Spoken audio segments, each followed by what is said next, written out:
fait, j'ai connu l'œuvre du peintre avant de connaître l'homme. Il y en avait 60 et moi j'en avais 30.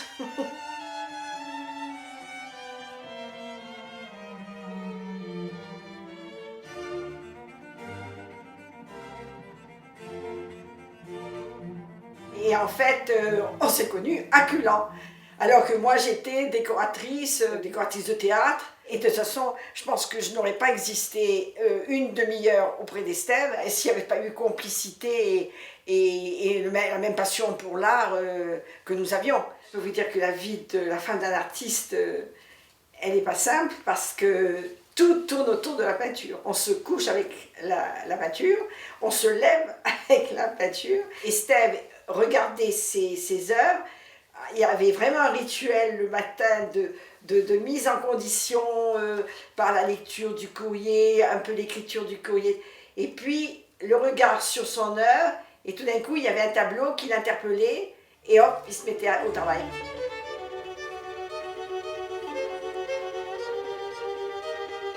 On se trouve ici dans un lieu qui a vraiment une histoire, puisque c'est le dernier atelier où Estève a travaillé, et c'est là où il a vu le jour, puisque sa mère a accouché dans cette pièce. C'est à Culan, à l'école communale, qu'il a fréquenté, c'est la seule école qu'il ait fréquentée de toute sa vie, il n'est pas allé à l'école des Beaux-Arts, et en fait, c'est l'instituteur de Culan qui d'abord a décelé son intelligence un peu hors du commun, et on a essayé d'influencer les parents pour qu'ils continuent ses études, mais les parents ont été intraitables, son père surtout. Nous avons été obligés de quitter Paris parce que la vie était un petit peu trop compliquée étant donné son âge et ses problèmes de santé. Il a continué à peindre et à faire du collage dans cet atelier. La couleur chez Estève, c'est la couleur française et c'est beaucoup plus proche des trésoriers du duc de Berry. Si vous regardez ces miniatures, vous allez trouver les couleurs d'Estève. C'est bleu, c'est rouge. Ce sont les couleurs des trésoriers du duc de Berry. La gestation d'une œuvre était vraiment comme une gestation biologique. Et d'ailleurs, il a eu énormément d'amateurs dans le monde scientifique. Souvent, les 2 ou 3 premières séances, les couleurs se heurtaient. On aurait dit qu'il nourrissait sa toile, mais pour se bousculer, il disait que la couleur lui venait naturellement. Et c'était la composition qui lui demandait vraiment une recherche du travail.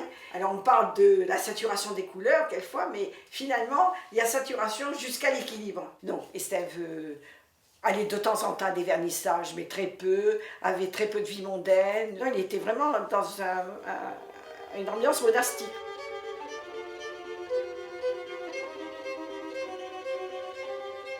Alors cette exposition, pour moi, c'est un grand événement. C'est en même temps un très grand déchirement, parce que dans les œuvres exposées, il y en a plusieurs qui me sont tout à fait personnelles, qui étaient vraiment ma collection personnelle. J'ai pensé que c'était le moment, grâce à Franck Prazan, qui me l'a proposé de faire une belle exposition avec des œuvres qui n'ont, pour certaines, jamais été vues. Estève avait une manière assez originale de donner un titre à ses tableaux. Des mots existants dont il organisait les syllabes différemment, par exemple décliné, dakiri, dalkari, ou alors d'Ardeluc, d'Oldina. Il cherche tout d'un coup tout sur le D et il invente des mots. Il faut bien donner un autre baptême, mais sinon il aurait bien aimé ne jamais enfermer un tableau dans un mot. Nous avons bâti ce projet avec Madame Estève, qui nous a fait confiance, et nous avons la grande chance d'avoir pu obtenir de Monsieur Viat, ancien directeur du Musée national d'art moderne, qu'il rédige un texte qui, je crois, fera référence, consacré au personnage de Maurice Estève, et ce texte constituera le point d'entrée dans notre catalogue.